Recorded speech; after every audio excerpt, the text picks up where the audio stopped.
మన ప్రభువును రక్షకుడైన యేసుక్రీస్తు నామం పేరట నాగులపాలెం సెయింట్ థామస్ లూథరన్ సంఘ పక్షాన మీ అందరికీ వందనాలు తెలియచేస్తూ ఉన్నాను. మన జీవితంలో ప్రార్థన అవసరతల గురించి మనం పరిచయం చేయని అవసరం లేదు. దేవుని విశ్వాసులైనను అదే రీతిగా దేవుని గుర్తెరగని వారు కూడా చాలా సందర్భాలలో ప్రార్థన చేయండి, మా గురించి ప్రార్థన చేయండి అనేటువంటి మాటను పలుకుతూ ఉంటారు.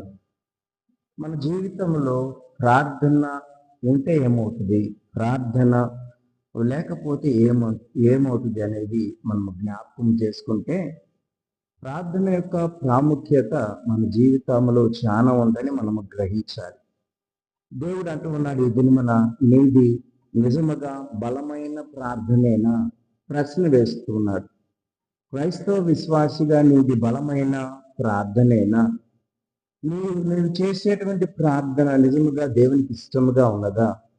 నిజముగా నువ్వు ఎవరి పక్షాన అయితే ప్రార్థన చేస్తున్నావో వారి ప్రార్థనలు నువ్వు దేవుడు ఆలకిస్తున్నాడా లేదా అని మనము గమనించగలిగితే మార్కు సువార్త 9వ అధ్యాయం 29వ వచనంలో మనము జ్ఞాపకం చేసుకుంటే, అందుకు ఆయన ప్రార్థన వలననే కానీ మరి దేని వలన ఈ విధమైనటువంటిది వదిలిపోక అసాధ్యమని తెలియచేస్తున్నారు.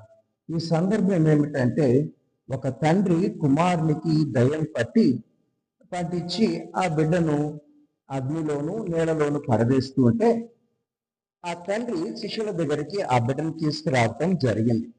ఆ శిష్యులు ఆ దయ్యమును విడిపించలేకపోయారు. యేసయ్య దగ్గరికి వచ్చి ఆ తండ్రి చెబుతూ ఉన్నాడు, అయ్యా, నేను మీ శిష్యుల దగ్గరికి నా బిడ్డను తీసుకుని వచ్చాను, కానీ వారు ఈ దయ్యమును, నా బిడ్డకు పట్టినటువంటి దయ్యమును విడిచిపెట్టలేకపోయారు, వదిలిపెట్టలేకపోయారు అని అన్నప్పుడు యేసుక్రీస్తు వారు ఆ బిడ్డను స్వస్థపరిచి పంపించిన తర్వాత శిష్యులతో మాట్లాడుతున్నారు, శిష్యులారా, నేను మీతో పాటు ఎంతకాలం ఉంటాను, ఎంతసేపు ఉంటాను, మీరెందుకు ఇంకా ప్రార్థన సరిగా చేయలేకపోతున్నారు, విశ్వాసయుతమైన ప్రార్థన మీరెందుకు చేయలేకపోతున్నారని శిష్యులతో యేసుక్రీస్తు వారు మాట్లాడుతూ ఉన్నారు.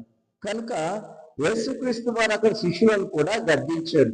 మార్కు సువార్త 9వ అధ్యాయం 19వ వచనంలో, అందుకు ఆయన విశ్వాసము లేని తరము వారలారా, నేను ఎంతకాలం మీతో ఉంటాను, నేను ఎంతకాలం మిమ్మల్ని బలపరుస్తాను, నేను ఎంతకాలం మిమ్మల్ని గైడ్ చేస్తాను, నేను ఎంతకాలం మిమ్మల్ని మంచి మార్గంలో నడిపించాలని విశ్వాసము లేక నీ జీవితాలను పాడు చేసుకుంటున్నారు, విశ్వాసరహితమైన ప్రార్థన లేక నీ జీవితాలను పాడు చేసుకుంటున్నారని అక్కడ గద్దించినట్టుగా చూస్తూ ఉన్నాను. కనుక ప్రియమైన విశ్వాసి, నీ ప్రార్థన నీ కుటుంబానికి ఎంతో అవసరమైనది. నీ ప్రార్థన నిన్ను కష్టములో నుంచి, అనారోగ్య పరిస్థితుల దుఃఖంలో నుంచి బయటికి లేవనెత్తగలిగినది. ఎక్కడైనా గుర్తెరిగి విశ్వాసముతో మెలకుగా ఉండి ప్రార్థన చేయటం నేర్చుకో. అలాగే ఎప్పుడైతే మనం ప్రార్థన చేయగలుగుతామో దేవుడు తప్పక మన ప్రార్థనను ఆలకిస్తాడు. మన మనవులన్నీ ఆలకించి మనకు కావలసిన వాటిని అన్నిటినీ దేవుడు తిరిగి మనకిస్తాడు. అలాగా ఈ ఉదయకాలమున లేవటముతోటే దేవునికి ప్రార్థన చేద్దాం, ప్రార్థనలో ముందుకు నడుద్దాం. అలాంటి కృప పరిశుద్ధాత్మ దేవుడు ఈ ఉదయకాలమున మీ అందరికీ దయచేసి బలపరచును గాక. ఆమేన్. ప్రార్థన చేసుకుందాం.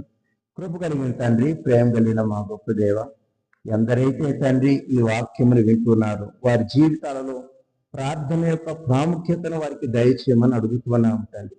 విశ్వాస సహితముతో ప్రార్థన చేయడానికి సహాయాన్ని దయచేయండి.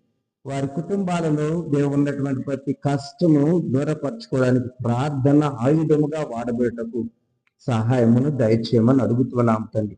ఎందరైతే తండ్రి మీ సన్నిధానంలో శ్రేష్టమైన వారిగా ఉంటున్నారు వారందరూ తండ్రి ప్రార్థన చే ఒక ఉన్నతమైన స్థితికి నడిపించబడటానికి సహాయమును దయచేయమని అడుగుతూ, దేవు ఈ ఉదయ కాలంలో ఆయన బిడ్డలు చేసే ప్రయాణంలోను ప్రతి పనులను మీకు తోడ్పాటును దయచేసి బలపరచమని, దాని ద్వారా మీరు మహిమ ఘనత ప్రభావాలు పొందమని ఈ మా మనవులను మా ప్రభువైన యేసుక్రీస్తు ద్వారా ప్రార్థించి వేడుకుంటున్నాము తండ్రి.